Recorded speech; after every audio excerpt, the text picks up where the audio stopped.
Hello friends and welcome back for another episode of Indie Impressions. My name is Nick and today we're going to be checking out Rain by developer George Farrell. This is an experimental first-person exploratory game, basically. My wheelhouse, my favorite type of thing, and one that looks very interesting to me. I honestly have absolutely no idea what this one's about. I spent like barely even a minute doing the sound check on it and it looked pretty intriguing. It seems to be a forestscape that we find ourselves in, and as the name seems to suggest, it seems to be doing a little bit of raining, and we've got some very lovely contemplative kind of smooth music playing in the background.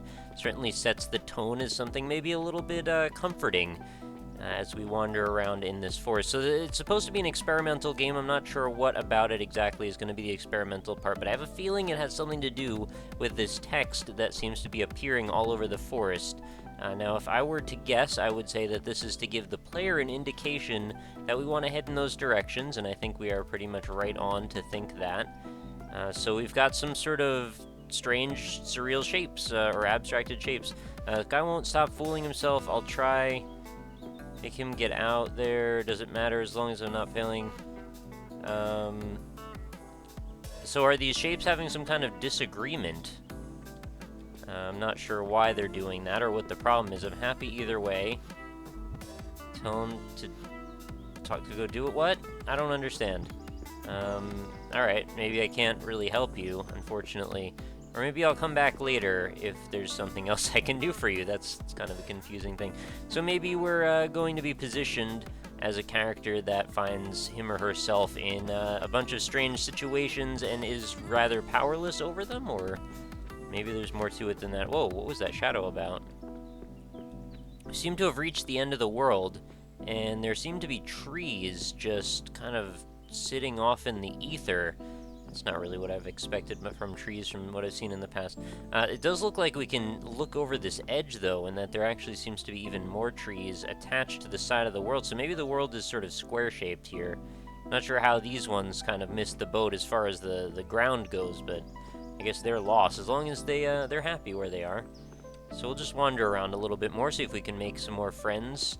I'm sure there are certainly plenty of other bits of dialogue that we can run into here. There seems to be no shortage of it as we look around. What's this one? This one seems awfully close. Let yourself feel the fire. Oh, is it the same two again? I'm having fun. I wouldn't want to ruin that. I like it here. Get him to do something. So is this maybe what we're looking at here, and this is completely just a leap, but maybe the environment that we're walking around in is just supposed to be an analog for actual nature, and the abstracted shapes are the minds and consciousnesses of people that might be residing in homes. There's just no boundaries or walls, so we're just sort of the fly on the wall that seems to be zipping around between all of these different interactions, and this is sort of like as if we were pretending civilization and, physical, tangible boundaries never started to exist. So maybe that's maybe a little bit out there, but I think it's kind of a cool way to look at things. What's going on up here? Are we actually supposed to climb up this? I think we are, actually. It seems like there's text coming from up here. I hope if I fall off, I'm not going to get myself into trouble. It's nice. I can't really read it backwards like that very easily. I need... Oh, can I just fly? No, I can just jump really, really high, though. Oh, I really like the side of this world and how the trees tend to just bounce right off the side like that. Alright, hi. Hello. Just taking it easy. Okay, that's fine. I like the alone time. Okay, I understand. So you're gonna hang out up here on this edge. That's kind of fine. I mean, if that's what you're into, I don't want to intrude. Watch your step. Yeah, for sure. I definitely don't want to get myself into trouble with that. So why don't we try going across the top of the canopy here and see if we can discover anything new up in this new perspective, because so far we've only been able to see basically just the trunks of all the trees, and now we can see the forest for the trees or something like that. That is a really pretty set of colors we've got going here. I didn't really expect that there would be such a stark contrast with such a pink cloud like that. But I really like the pink on the green like that. It looks very nice. And then there's this sort of like maybe a light bluish, it's more like an aquamarine thing going on off in the distance. The fog shadowing seems to work well with it. I think the whole theme of this actually is very nice to look at. It's a space that I enjoy inhabiting, and this just sort of generally seems to be the case with naturescapes in video games. The more abstracted they tend to be, the more enjoyable I find them to be for some reason. But there's just something comforting about being in this pseudo-nature.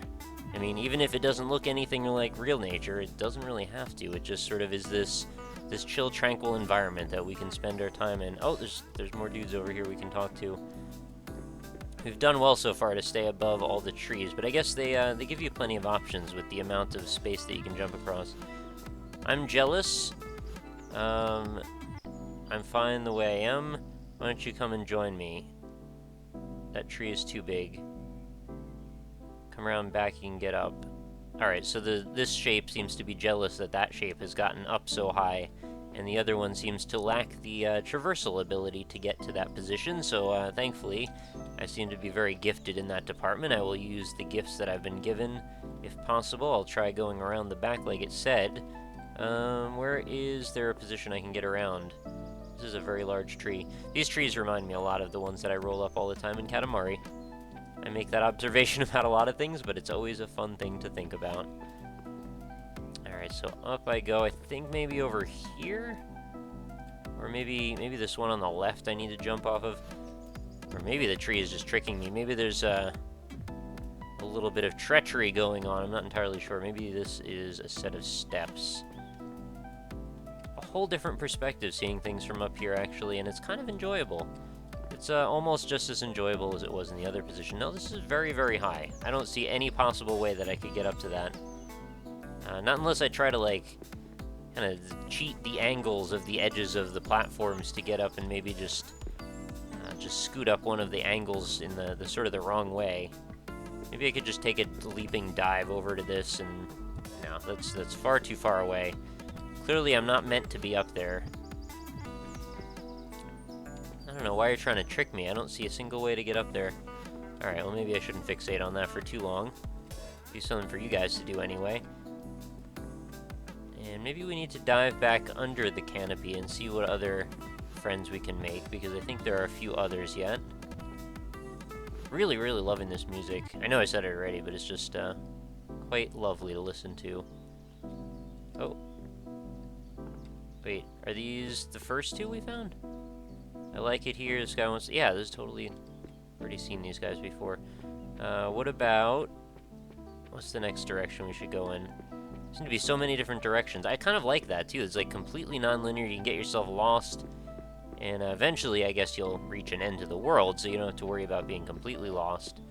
But it's a testament to how much of an effective narrative you can create without forcing the player to do anything, and even with reasonably minimal art assets. I imagine these trees are all somewhat permutations of each other, but I could probably make a few hundred of these things in a day if I really had to, and I probably wouldn't even be all that upset about it. So, you know, it's to use something like that to good effect, to come up with a way to frame it. So this seems to be, we're sort of replicating the same scenario that we started in, but there are definitely other friends that we can see off in the distance. Maybe we should just head along the edge of the world over here on the left. We'll see if we can just follow it to somewhere new. I haven't experienced, like, ability to really interact with any of these NPC characters quite yet. So it's making me curious as to where the interactivity could come in, or if it even does come in. It might just be that this is all there is. What do you have to say? Fantastic. Let me have some thinking room. Oh, I'm sorry. Am I getting too close? Hi. I'm gonna try and betray exactly what you want, and I'll get right up in your face. Are you gonna fight me? What's your deal? It's kind of creepy. Staring into me like that. I've tried all the buttons, by the way, in case you're wondering. I'm working here, buddy. I'm starting to think my earlier theory might be correct. Or just there isn't really a proper theory. Maybe it's just whatever you want it to be, and that's totally fine, too. But, you know, the idea that there's no boundaries. You know, if you were to just imagine everyone in your neighborhood, if their houses were all invisible, and there were just trees everywhere surrounding everyone, you know, this is kind of like Civilization sans boundaries, which is kind of an interesting concept. You know, we are all still embedded in nature, despite the fact that we'd like to transform such large swaths of the space around it into our own constructions and our own machinations. Oh, look, you're someone new. Hello. Am I red? No, you seem to be quite an assortment of colors. You know who you are. Well, thank you, I guess. I know who you are. Wait, I don't know who I am. You are not red. Oh, okay, you're going to define me in loosely abstract terms. Well, that's fair, I suppose. And you're going to cycle through that, I suppose, then, too. You are not yellow, so you're just comparing me to what you understand about yourself. So I guess we're getting into some very vague philosophical and psychological statements here as well, and maybe we're coming across some sort of general and sort of loose characterizations of the types of people that you might meet in this world sans boundaries. And maybe the boundaries are both tangible, or literal and metaphorical in this case. Maybe they're, you know, cerebral or social boundaries as well. Maybe there are certain things you wouldn't normally say to someone that would, in this world without boundaries where we live in the woods, you might consider doing such a thing. You know, if I just walked up to someone or they walked up to me, the first thing I think isn't going to be, you know, I know who you are. I can tell you all this about what I see in you. You know, it's kind of a little bit crass to do that. I think that it's social etiquette dictates. You probably shouldn't. You should probably get to know someone first before you start passing judgment on them. In fact, you might not even want to pass judgment on them at all. You may just want to let them be. It's probably the more correct way to look at things. So this forest seems to go on quite a ways in every direction, and I'm just sort of ignoring the vast majority of the new friends that I seem to be almost about to make. I'm wondering, though, if any of them really are going to be my friends, or if they're all just going to be sort of difficult in one way or another. No, there's these two again. Can do this in a while. Doesn't matter as long as I'm not failing.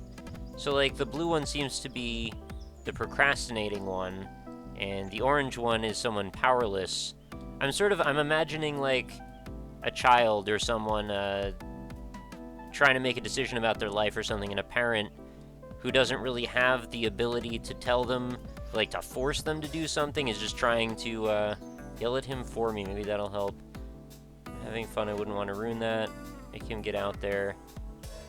Yeah, so maybe this is a child that hasn't been able to leave home, and this is the parent that is encouraging him or her to do so.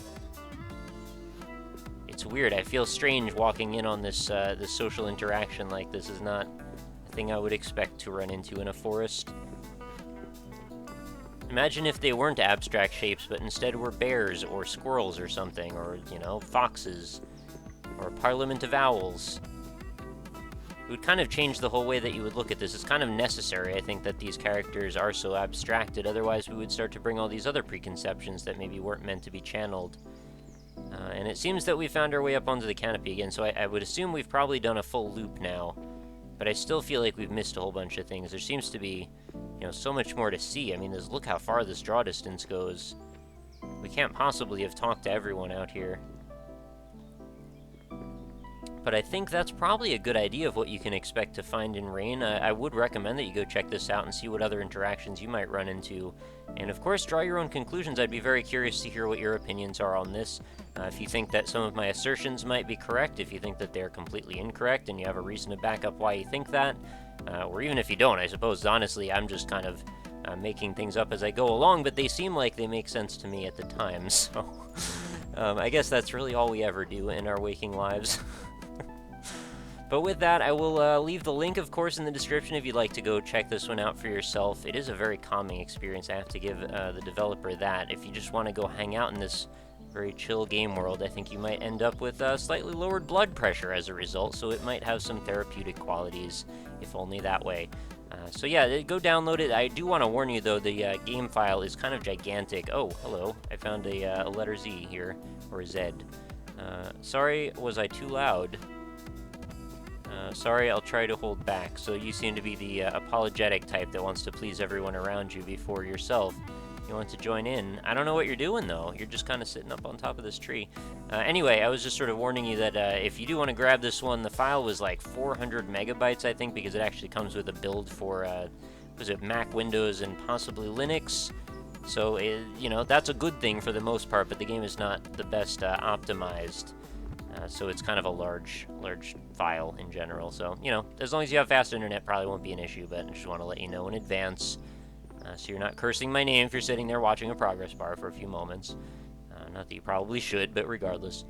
Anyway, leave some comments, leave some support. If you're still enjoying the series, let me know that too. It seems like interest has waned a little bit in indie impressions lately, so I'm hoping that's not a common trend and that will sort of subside after a while, because it would be a real shame if people just weren't interested in seeing any more of these bizarre and artistic and unique and original and just kind of wonderfully strange indie games. There's so very many more, and I have so many more things that I want to talk about with you guys, so if you're still into the series, of course, I would appreciate any support that you can leave. I do a lot of work to try and get this thing to keep happening, and it's been over 700 consecutive days of it, and it seems like things are just sort of in a state of stasis and maybe declining, so that's just a little bit sad.